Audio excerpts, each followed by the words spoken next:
Assalamualaikum warahmatullahi ta'ala wabarakatuh. Anak-anak yang dirahmati Allah sekalian, Tadi kita dah bincang berkaitan dengan pengertian kemerdekaan.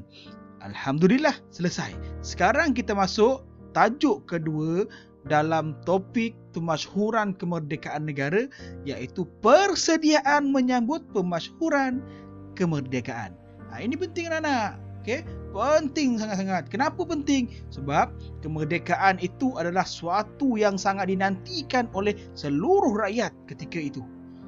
Sampai sekarang pun kita nak merdeka. Kita dah merdeka dah, tapi kita sangat seronok kan? Sangat seronok dengan kemerdekaan tu. Begitulah orang yang berhidup ketika itu. Okay? Mereka sangat seronok dengan kemerdekaan. Okay? Oleh itu, persediaan menyambut pemasyhuran kemerdekaan perlu dilakukan. Okay? Baik, ini antara tentatif dia. Pemakluman awal telah dibuat, penubuhan jawatankuasa fizikal dibuat, penubuhan jawatankuasa sambutan, dan akhirnya penubuhan jawatankuasa yang lain-lain. Okey. Dan tengok yang awal. Pemakluman awal. Ini perkara pertama dibuat, pemakluman awal. Siapa yang memaklumkan? Siapa? Baik. Pertama dimaklumkan pada 8 Julai 1957. Okey. Pemakluman ini dibuat sendiri oleh Tunku Abdul Rahman yang ketika itu selaku Ketua Menteri Persekutuan Tanah Melayu. Dia berucap dalam Radio Melaya namanya, Radio Melaya, untuk menyeru seluruh rakyat meraihkan Hari Kemerdekaan dengan meriah supaya kekal dalam sejarah negara. Kemudian pada 3 Ogos 1957, okay, ucapan dalam Radio Melaya juga dimaklumkan oleh Dato' Abdul Razak Husin. Okay. Beliau memaklumkan atur cara sambutan kemerdekaan pada 31 Ogos 1957. Okay. Itu yang berlaku dalam pemakluman awal pemasyhuran kemerdekaan. Okay. Semua orang bergembira ni. Okay. Baik, seterusnya tengok. Okay. Jawatankuasa persediaan fizikal. Apa mereka buat? Fizikal, bila cakap pasal fizikal, mestilah pertama mereka nak menonjolkan identiti negara. Lalu wujudlah dan dibinalah Stadium Merdeka. Stadium Merdeka, dia kata. Stadium Merdeka ini telah dibuka oleh Yang Berhormat Ketua Menteri yang teramat mulia Tunku Abdul Rahman Putra Al-Hash pada 30 Ogos 1957. Okey. Prasarana fizikal. Selain tu anak-anak, okey, mereka bentuk stadium mereka ni dibuat oleh SE Jukis. Disiapkan dalam masa 6 bulan saja. Siap dibina pada 21 Ogos 1997. Okey, mempunyai 22,000 tempat duduk terbuka dan 3,000 tempat duduk berbumbung. Kos pembinaannya ialah 2.5 juta. Okey. Selain itu anak-anak, okey, selain itu, okey, apa nama, Allahumma salli ala sayyidina Muhammad. Istana untuk yang di-Pertuan Agong juga dibina. Okey, yang di-Pertuan Agong dipilih 5 tahun sekali dari kalangan raja-raja Melayu. Begitu. Okey. Baik. Seterusnya kita tengok lagu rasmi kebangsaan. Okey. Tunku Abdul Rahman mencadangkan supaya ada sebuah lagu rasmi kebangsaan dicipta, okey, bagi diperdengarkan semasa upacara pengisytiharan kemerdekaan pada 31 Ogos 1957. Okey, pemilihan lagu ini dibuat oleh Jawatankuasa Pemilihan Lagu Kebangsaan. Okey, dan akhirnya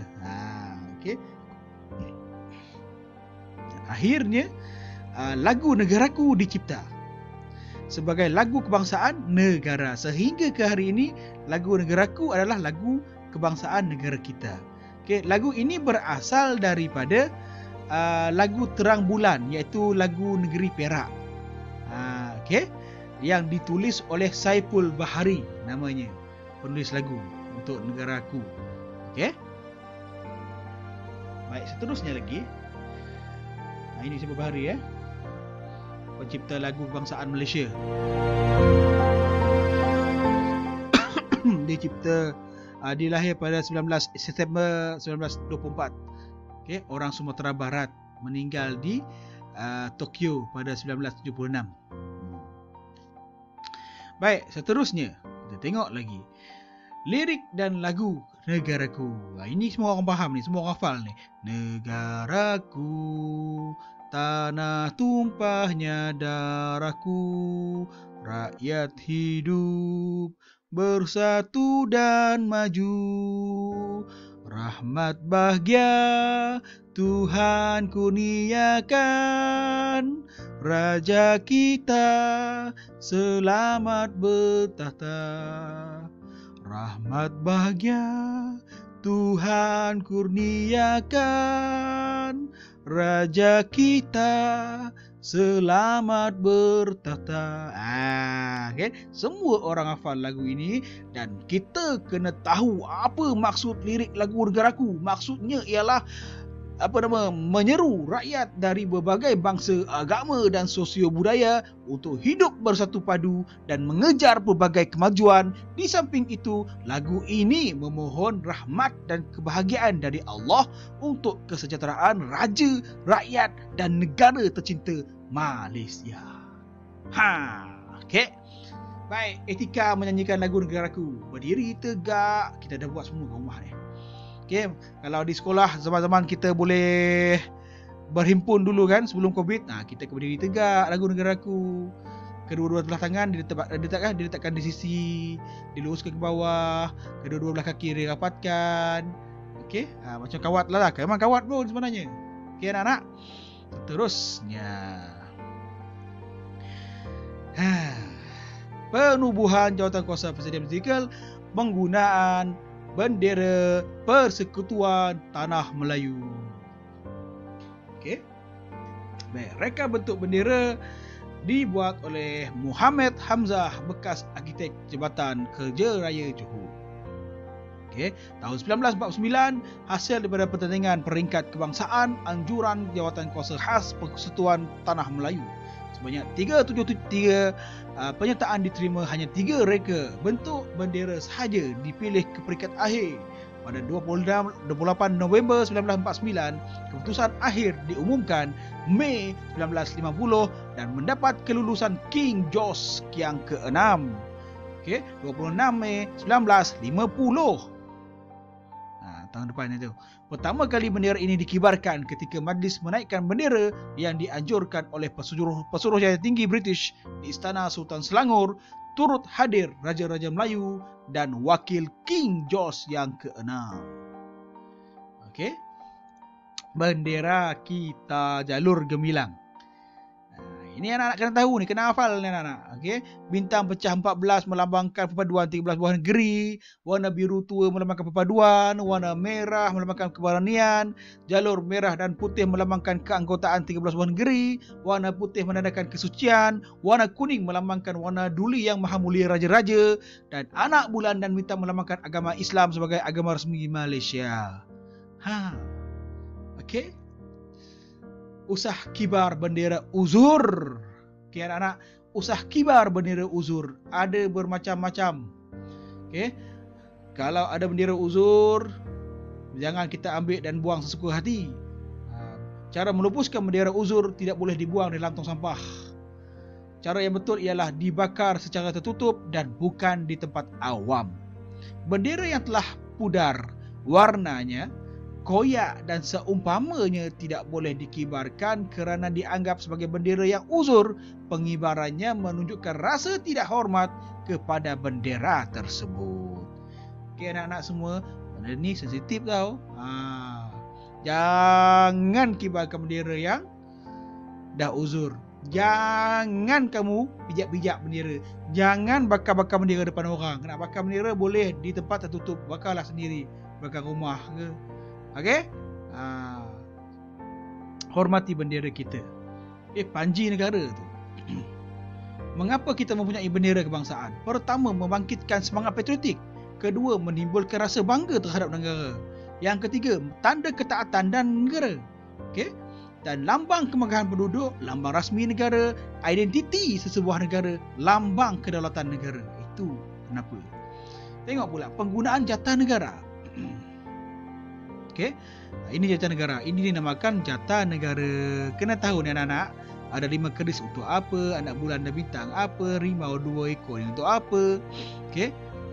Buka buku teks nanti ya. Boleh.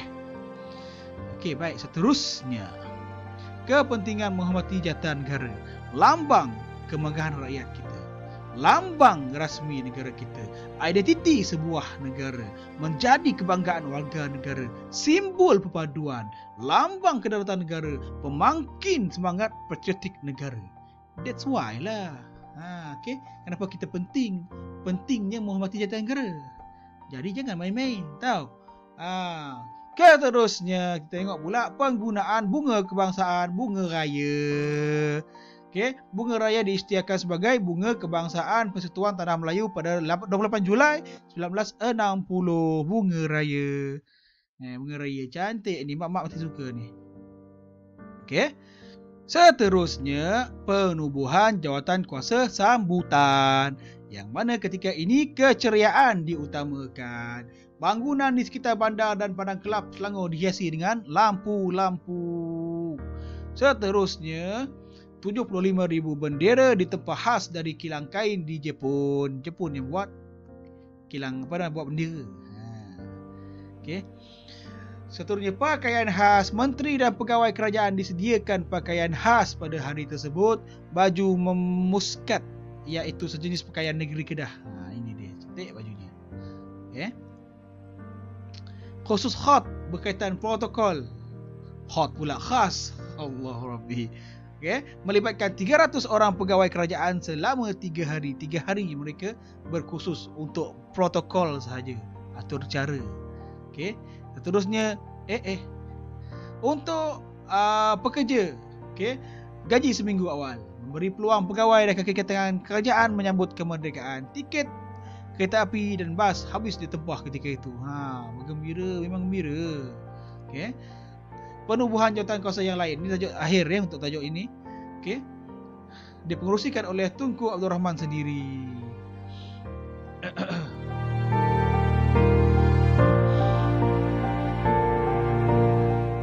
Kuasa Pusat Kemerdekaan dipengerusikan oleh Datuk Abdul Razak Husin. Okey. Keperayaan, jika perayaan Ibu Kota Persekutuan dipengerusi oleh S. Ashley. Okey. JK Dema perayaan kemerdekaan. Okey, ada juga di Dema ni. Ini duduk lama ni ya, duduk lama tengok ni. Duduk lama, saya sempat ni duduk ni. Okey. Jadi demikianlah ya anak-anak berkaitan dengan persediaan pemasyhuran kemerdekaan. Apa yang kita nampak tadi semuanya benda yang menggembirakan. Buat bina stadium, bina istana, okey, macam-macam lagi lah. Bagi gaji awal, dapat gaji awal gembira lah. Memang gembira pun. Okey, semua orang bergerak ke Stadium Merdeka untuk menyambut hari kemerdekaan. Okey anak-anak semua. So anak-anak, sebagai rakyat Malaysia, kita mesti menjadi orang yang bangga dengan tokoh-tokoh kita, bangga dengan kemerdekaan negara kita, dan kita mesti mengekalkan kemerdekaan negara kita supaya kita tidak akan lagi dijajah. Okey, supaya tidak akan dijajah. Okey anak-anak semua, biarkan kita merdeka, terus merdeka, jangan kita dijajah walaupun pemikiran kita. Okey, dijajah tak semestinya guna senjata. Okey, kadang-kadang ada orang dijajah kerana pikirannya dijajah. Okey anak-anak semua. Assalamualaikum warahmatullahi wabarakatuh. Kita tengok lepas ini tajuk yang ketiga, iaitu Detik Pemasyhuran Kemerdekaan Negara. Assalamualaikum.